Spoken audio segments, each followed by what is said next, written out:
Declaração de Lula sobre senador Sérgio Moro. Lamentável. De um lado, as declarações irresponsáveis do presidente da República, e não é a primeira vez, e nessa semana, registre-se, né?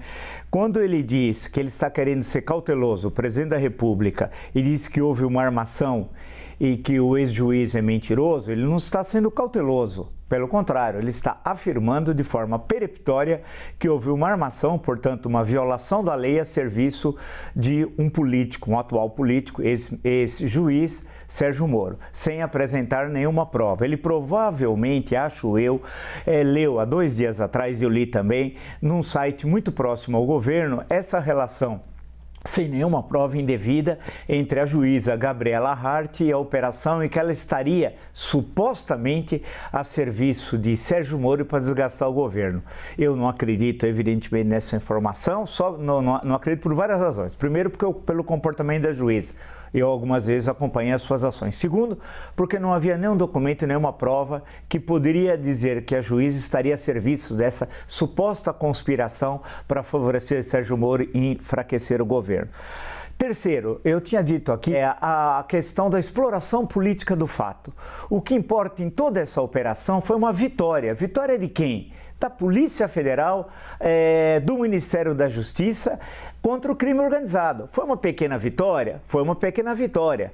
Muitas vitórias precisam ter até derrotar o crime organizado ou deixá-lo lá no fundo da cena? Sim, mas foi uma vitória. Soube-se da operação, houve prisões, a questão de recursos que foram apreendidos também e inclusive esquemas da quadrilha. Um conhecimento hoje maior do funcionamento dessa organização do que antes da operação. Então, o mais importante, a gente está jogando fora. E a exploração política dos fatos absolutamente nociva e irresponsável. Primeiro, do presidente da República. Segundo, eu vi ontem uma entrevista do procurador Deltan Dallagnol, o atual deputado federal, ligando o presidente Lula ao PCC, o que, convenhamos, é uma outra, no mínimo, irresponsabilidade, mas é uma falsidade. E o ex-ministro Sérgio Moro, claro que politicamente ele busca ganhar politicamente com esse fato, né? Claro que é uma coisa grave, atinge a ele, a sua esposa, a sua família e tem de ser denunciado. Mas ele busca, nós estamos falando de política, hein? De obter ganhos políticos para ele para ser o principal líder de oposição ao governo Lula. E por fim, mas não menos importante, os grandes adversários do crime organizado, ao menos aqui em São Paulo, é o promotor Lincoln Gaquia, que há anos é perseguido e não tem vida social, não tem vida, nem pode ter vida familiar normal com sua família há anos. Lembrar o delegado Elvis Seco, aquele que foi a Moçambique em 2010 e prendeu o Fuminho. Lembrar oficiais da Polícia Militar de São Paulo que também estão como alvos do PCC, do primeiro comando da capital. Ou seja, como eu disse ontem numa imagem, espero que me levem, entendam o que eu estou dizendo. Nessa prateleira do crime, tem muitos outros que estão acima de Sérgio Moro por serem identificados pela organização criminosa como elementos mais perigosos da sua atuação. Em síntese e concluindo, o presidente da República perdeu o tom e não é de hoje. Ele é melhor voltar atrás, pedir desculpas ou mostrar os documentos que existe uma armação, porque eu creio que não há. A Polícia Federal ele está desmoralizando, é verdade, e o seu próprio ministro da Justiça. E vamos ver se a gente consegue se unir, menos num ponto. Será que esse país não consegue se unir numa questão? Que é o combate ao crime organizado? Será que nós já não estamos cansados? Eu estou. De exploração política de tudo? Não está na hora de dizer basta? Chega, vamos nos unir ao menos em um ponto.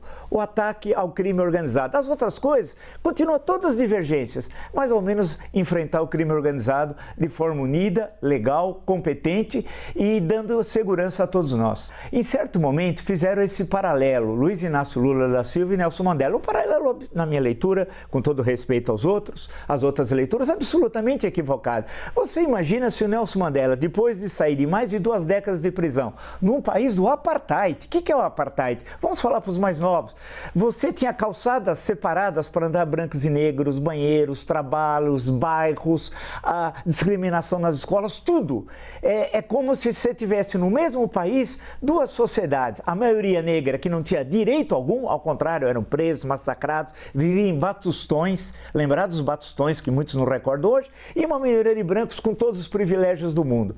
Ele saiu da prisão como líder do Congresso Nacional Africano, né, venceu as eleições e pacificou um país socialmente em conflito, etnicamente, imagina, de décadas de apartheid, né? E conseguiu construir uma África do Sul democrática. Agora, Mandela, infelizmente, só tem um.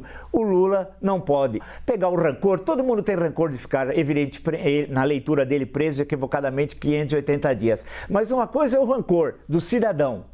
Outra coisa é o presidente da República. Ele não é presidente só de 50,9% que votaram nele no segundo turno. Ele é presidente de todos os brasileiros. O rancor, ele guarda lá no fundo da casa dele. Agora, o bom político, já dizia Tancredo Neves, não guarda o rancor na geladeira. E, infelizmente, ele está fazendo isso e, em menos de 3 meses, está criando uma série de problemas políticos que ele cria, não a oposição, quando nós temos arcabouço fiscal, acertar a questão orçamentária, reforma tributária, a viagem à China, isso. Em suma, para concluir, há uma série de pautas positivas que ele poderia estar explorando agora, mas não. Ele coloca como protagonista o ex-juiz, atual senador, e desmoraliza o ministro da Justiça, Flávio Dino, o brilhante ministro da Justiça e Segurança Pública, e a expertise da Polícia Federal, uma instituição permanente de Estado. Comportamento do presidente Lula e relação com o Congresso. Alguém vai dizer, esse país é incrível, tenho certeza que é tudo uma estratégia do Lula, que ele está fazendo isso com o Moro para enfraquecer o retorno provável de Jair Bolsonaro no dia 30 de março. Seria uma jogada maquiavélica, no sentido vulgar da expressão, não do grande Florentino, de que ao focar no Moro, ele estaria, por tabela, enfraquecendo Jair Bolsonaro. Seria, portanto, uma estratégia lá do Lula e que ele estava bolando isso e tal. Não é verdade isso, não é verdade. Ele tem de entender que ele é presidente de todos os brasileiros. Essa é a questão central. Mais uma questão também, desculpe pontuar várias. A juíza não deveria ter revelado o que revelou. Né? Mas é para me defender, ela pode dizer, ela não precisa de defesa. Se ela fez algo, e eu tenho certeza, absolutamente dentro do que determina a lei, ela não precisa publicizar uma investigação que está em curso. Veja, né? Isso enfraquece a investigação e não a fortalece, me parece, como juíza, mas dá instrumentos para discussão política. E nada pior para o Poder Judiciário do que o envolvimento com a política. Então, a afirmação, a matéria do site da CNN é perfeita. Ou seja, Lula tem, usando uma expressão horrível, de mau gosto, calar a boca. Ou seja, fechar a boca, se preocupar nas questões centrais do país. Viagem à China, as questões econômicas, sociais, né, a questão do arcabouço fiscal, a questão orçamentária. Não faltam problemas. Chega dele ficar... a cerimônia, viu o boné? Era da Marinha do Brasil. Ninguém falou do que ele estava fazendo lá. Qual foi o assunto? É natural. A questão do Moro. Então, ele tem de governar o Brasil e entender que o Lula 3 não é o Lula 1. Aquele cenário de 2003 não é o mesmo de 20 anos depois. Um país tensionado, com sérios problemas econômicos, há uma crise internacional grave, há uma guerra na Europa maior desde 1945, etc, etc, etc. Ele tem de entender que é outro momento histórico e ouvir. Aí, por fim, eu digo, ouvir quem? As lideranças históricas de 1980 ou morreram, ou saíram do partido, ou estão desmoralizadas. Então ele não tem mais aquele diálogo. Veja o filme Entre Atos, do João Moreira Salles, da campanha de 2002. Veja com quem ele estava cercado.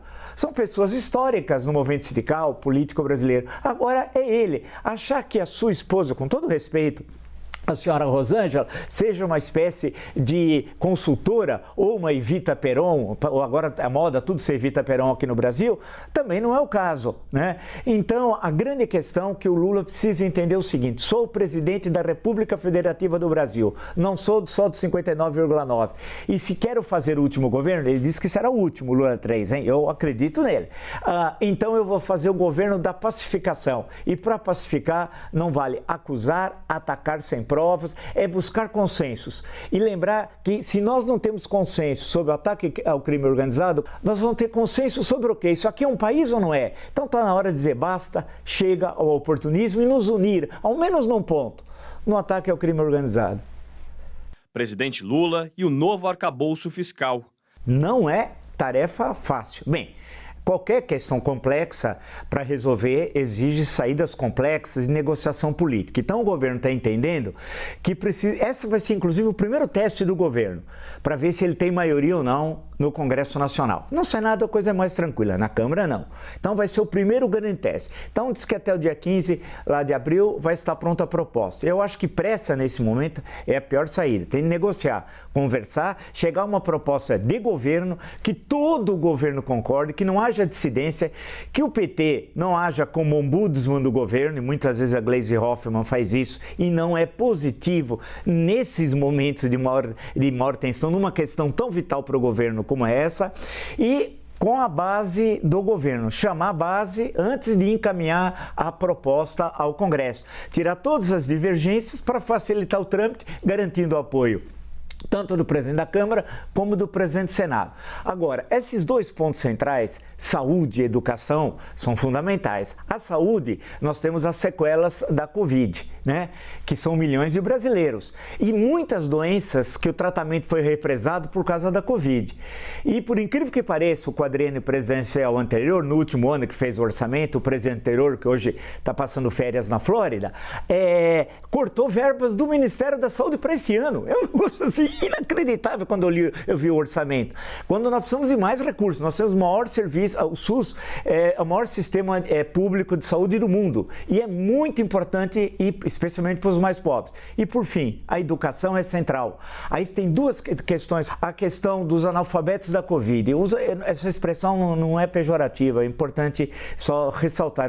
Aquelas crianças que devido à Covid não puderam ir os mais pobres, especialmente, ir presencialmente à escola. Achar que você aprende pelo celular, que ensina à distância, se faz assim, né? Não é assim. Então, muita ali na primeira série, na segunda série, na terceira série, não sabe escrever. As 4 operações, idem, não sabe realizá-las, né? Então, como é que nós vamos resolver essa questão, né? Além dos analfabetos funcionais, são cerca de 30 milhões. Ou seja, é preciso recursos que sejam bem gastos, né? Com eficiência e com fiscalização. E aí é necessário, eu não gosto dessa expressão, mas ter esse novo arcabouço fiscal bem negociado. O primeiro teste do governo vai ser aí. Se passar, aí você pode dizer que o governo começou. Manutenção da taxa Selic em 13,75% ao ano. A decisão do Banco Central de manter a taxa Selic a 13,75 é uma clara provocação ao governo Lula. Ponto. É uma queda de braço. Sim, no momento o Banco Central está vencendo pelos instrumentos legais que tem. Até quando? Aí é a questão. Nós sabemos, e não é nenhuma novidade, nenhuma descoberta que pode gerar um novo prêmio Nobel da Economia, mas que a política de crédito, né, ela é fundamental para estimular a economia. E nós sabemos quão importante ela é em todos os países no mundo, no Brasil em particular, né? E que ela tem reflexos, uma boa política de crédito, direto na política, que é a nossa discussão aqui. Porque com a expansão da economia, do crédito, as pessoas ficam mais entusiasmadas em comprar. E não pense que as pessoas vão comprar grandes apartamentos, vão comprar linha branca, vai comprar um carro no máximo, vai fazer aquilo que esse consumo represado que as pessoas querem comprar, né?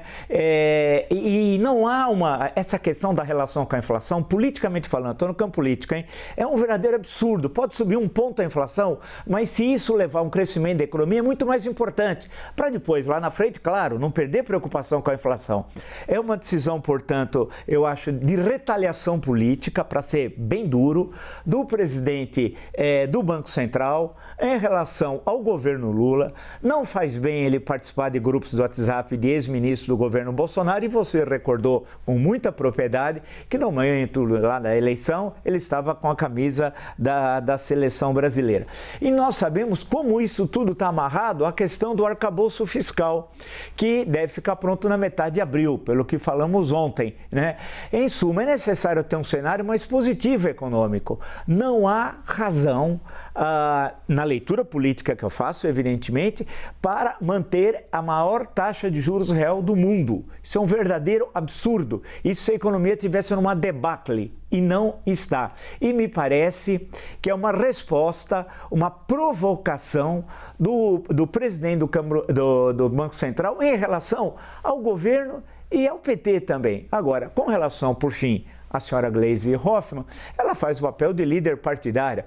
As suas colocações, creio eu, não têm a mínimo reflexo nas ações políticas do governo. Agora, é mais uma decisão infeliz, péssima para o Brasil, e a impressão que dá é que o presidente do Banco Central, que já foi considerado ministro de Estado há tempos atrás, vale lembrar, ele aposta numa recessão. Só pode ser isso, e que leve prejuízo ao governo Lula. Me desculpe essa visão que alguns podem considerar conspirativa, mas é a única interpretação política, que eu possa ter, porque não há razão de manter a maior taxa de juros do mundo real aqui no Brasil. Violência no Rio Grande do Norte. E nós não podemos ficar, em hipótese alguma, reféns do crime organizado. Agora, esses fatos são inaceitáveis num Estado democrático de direito e num país como o nosso. É necessário, portanto, uma ação coordenada das autoridades, o que não foi feito no governo anterior, no quadriênio presidencial anterior, inclusive pelo então ministro da Justiça, que hoje é senador pelo Paraná, né? Então, a questão toda é um trabalho de coordenação da Secretaria de Segurança Pública, das 27 unidades da Federação, com o Ministério da Justiça e Segurança Pública. Esse plano, esse projeto precisa falar de equipamentos, de inteligência. Grande parte disso resolve com inteligência. Se a BIM vigiou clandestinamente, sem autorização judicial, 10 mil telefones, e noticiamos isso aqui, né? Será que não daria com autorização judicial, esse mesmo serviço for de 1.000 chefes, comandantes, olha, desses grupos criminosos, e são tantos que se expandiram pelo Brasil? Claro que sim. Então é necessário fazer um trabalho, primeiro de inteligência, de equipamentos, coordenado entre os estados. Não é possível assistir. O que acontece no Rio? O Rio não produz fuzil, o Rio não produz cocaína. Então chega tudo de fora. E chega como? Cai do céu de paraquedas? Não, né? Então ele chega através do galeão, que é um queijo suíço, todo mundo sabe, né? Pode chegar até eventualmente por mar, mas a maior parte chega por terra. Então tem um controle dos acessos, por exemplo, ao Rio de Janeiro. É um trabalho coordenado dos governos, né? Espírito Santo, Minas, São Paulo, Rio, e o governo federal, né? No caso, em tela do Rio Grande do Norte, também, né? Nós temos tem os cangaceiros modernos, são aqueles que se deslocam rapidamente pelas cidades do interior, atacam bancos, até aqui em São Paulo, hein? Vamos lembrar dos episódios aí de Mococa e tal, há tempos atrás, né?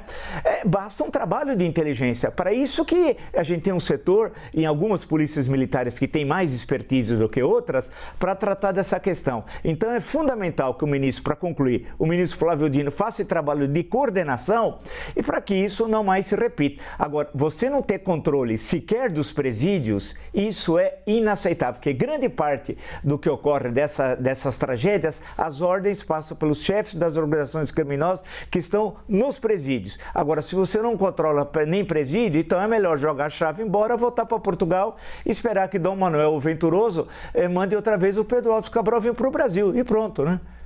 Disputa por vaga no Supremo Tribunal Federal. A referência que nós tivemos na composição da Suprema Corte é o caso norte-americano, só com um número maior de ministros aqui do que lá. O presidente da República indica, o Senado sabatina, aprova ou não. Só que no nosso caso aprovou tudo. Só no governo Floriano Peixoto, vamos recordar, no início da República, entre 1891 e 1894, teve uns casos, é o estilo Floriano. Nomeou um médico, Barata Ribeiro, né? Nomeou um general, Everton Quadros, e claro que depois eles acabaram permanecendo alguns meses não permaneceram no Supremo, porque era a interpretação que o Floriano dava ao artigo da Constituição de 1891 sobre a formação do Supremo. No século XX e XXI, todos os indicados pelos presidentes da República foram aprovados. Alguns com dificuldade. O que eu me lembro agora aqui, que no governo João Goulart, o Evandro Lins e Silva foi aprovado com certa dificuldade, mas até bem, mas com certa dificuldade, porque vai haver uma briga no Senado com o Jango, não por causa do Evandro Lins e Silva, brilhante ministro e brilhante advogado. Vale a pena ler as suas memórias, inclusive. Bem, o Salão dos Passos Perdidos. Caminhando por aí, esse beijamão é humilhante, hein? Quer dizer, você é indicado pelo presidente para ser ministro da Suprema Corte, você fica visitando gabinete por gabinete dos 81 gabinetes do Senado Federal, é humilhante. Paulo Brossard fez isso? Vamos pegar um exemplo de um dos grandes, mais ou menos recentes ministros da Justiça, brilhante jurista, brilhante ministro da Justiça, um senador que dos que eu vi, de melhor oratória, de conhecimento jurídico e tal, foi ministro da Suprema Corte. Ele foi beijar a mão do senador? Claro que não! Isso não, o contato tem de se dar na sessão, que deve demorar vários dias. Sabe no Brasil quanto tempo demora? Horas e não dias. No caso norte-americano, teve ministros indicados por presidente que foram retirados, porque não seriam aprovados. Tem vários casos, inclusive, né? E no Brasil, não.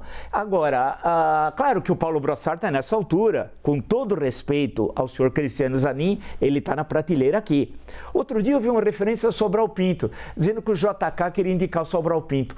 Não é bem assim, a história é outra. E o Sobral Pinto é o maior advogado da história do Brasil. Espera um pouquinho, né? Vamos pôr a bola no chão, não vamos comparar abacaxi com elefante. Então é necessário conhecer um pouquinho a história do Brasil, do mundo jurídico, dos grandes advogados. Agora, indicar um advogado pessoal, com todo respeito, data vênia, como diz o advogado, não dá. Não dá, para não criar atrito com o STJ. O STJ tem grandes ministros, foi falar no Campbell, tem o Luiz Felipe Salomão, tem o Benedito Gonçalves, né, que, salvo engano, agora é corregedor até do CNJ.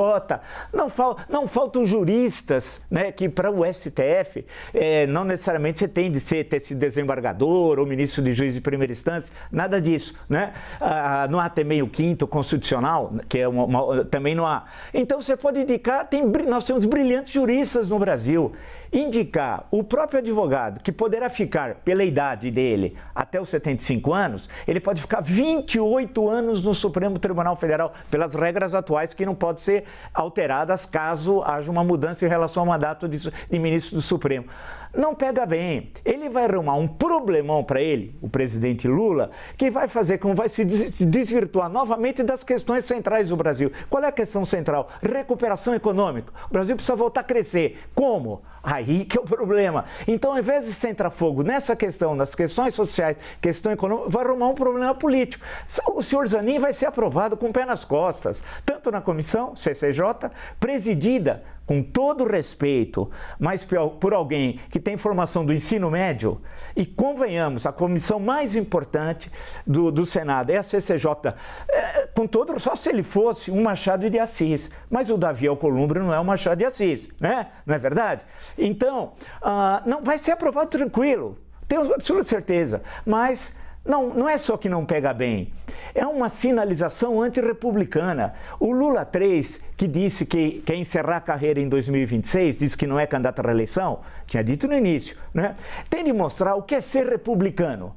Republicano é indicar o melhor, não é indicar alguém da minha confiança ou da sua confiança. Um grande jurista, e nós temos no mínimo uns 100 juristas no Brasil. Indicar o próprio advogado é inaceitável, com todo respeito, e eu sei que ele é um bom advogado, que ele tem conhecimento, que ele não é qualquer um, nada disso, não é questão pessoal de conhecimento jurídico, tal qual reza a Constituição, ele tem a idade necessária, notável saber jurídico, reputação ilibada, tudo como manda.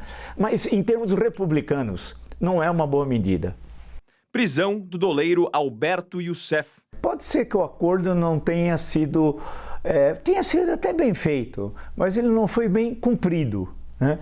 É o que indica os valores e, de acordo com o juiz, as condições de vida que o doleiro tem. E agora, recentemente, querendo adquirir somente um avião e um helicóptero, o que mostra que ele tem muitos recursos ainda e que não cumpriu os compromissos assumidos com a justiça. E, por fim, eu acho muito estranho, ele tem 28 processos, né? Pouco, né?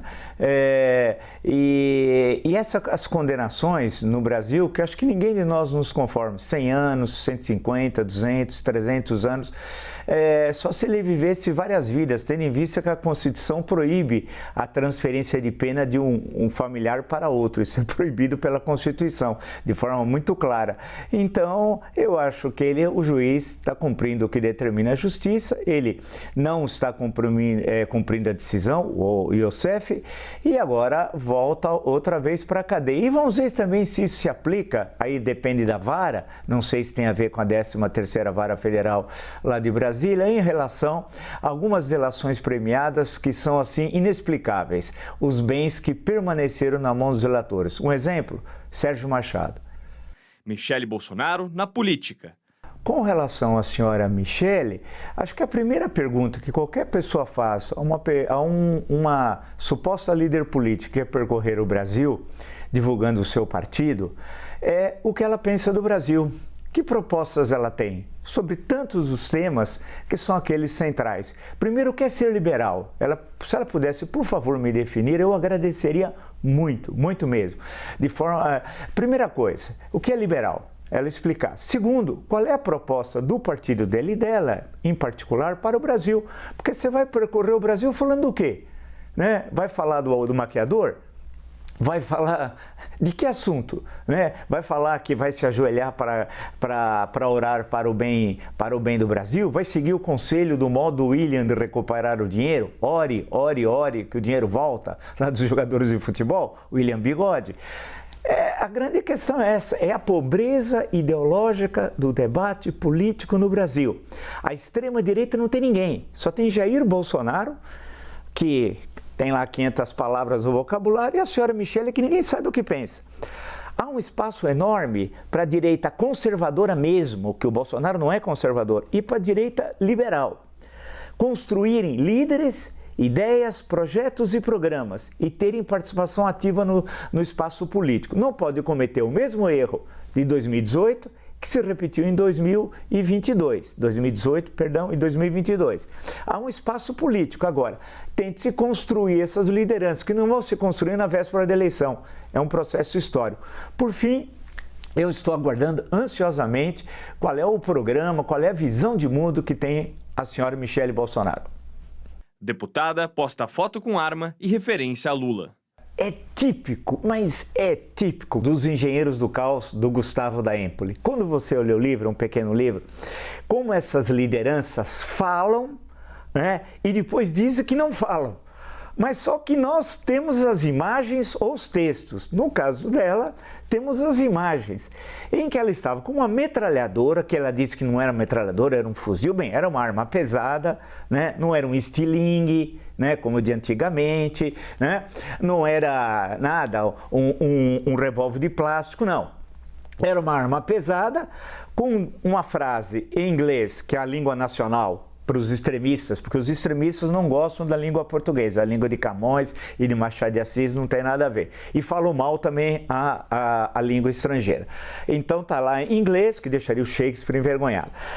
Né? E aí vem os 4 dedos. Claro que a referência aos 4 dedos, qualquer um sabe, é o Lula. Portanto, o que ela estava incitando era o ataque, era o assassinato do presidente da República. Não é a primeira vez nas últimas semanas que nós vimos isso. Nós vimos outros, né, propondo também, falando claramente assassinato do presidente da República e depois dizendo que tinham sido mal entendidos. Não, os nossos ouvidos estão bons. até segunda ordem. Então, é muito claro essa ação de grupos extremistas, ela é perigosa, não podemos brincar com isso, tem de ser punido pela legislação, Código Penal está aí para isso, porque quando nós não punimos lá atrás um parlamentar que durante 28 anos defendeu tortura, defendeu o fuzilamento do presidente da República, esse parlamentar terminou presidente da República e vimos o que aconteceu no último quadriênio presidencial. Portanto, resta em relação a essa senhora deputada, tanto na esfera da Câmara, que dificilmente tomará alguma atitude, mas sim na esfera penal, uma ação, porque o que ela fez é um ato claramente criminoso e sem desculpas.